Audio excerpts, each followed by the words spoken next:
Čo tu dneska robíte a prečo ste tu? Povedzte nám niečo o tom.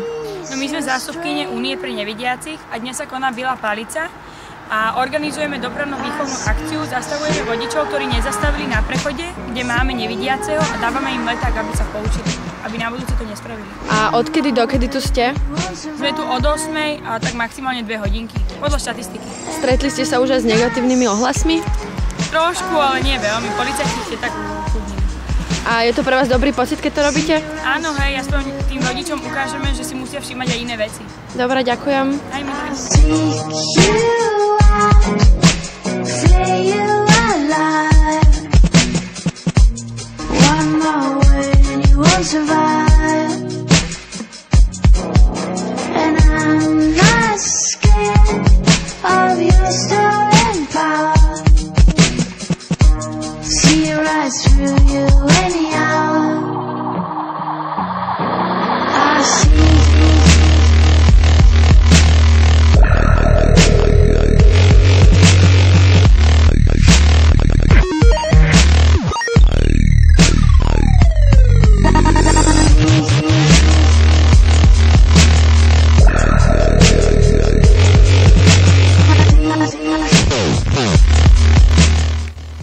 Dobrý deň, som z Únie pre nevidiacich a dnes sa koná Biela palica.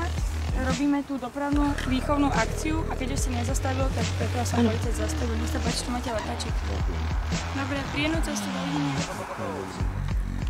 Treba si na to dávať pozor vy, ako vodič, musíte sledovať situáciu cestnej premávky a dbať na osoby prestárne, chodcov, deti a najmä na osoby, ktoré paličového.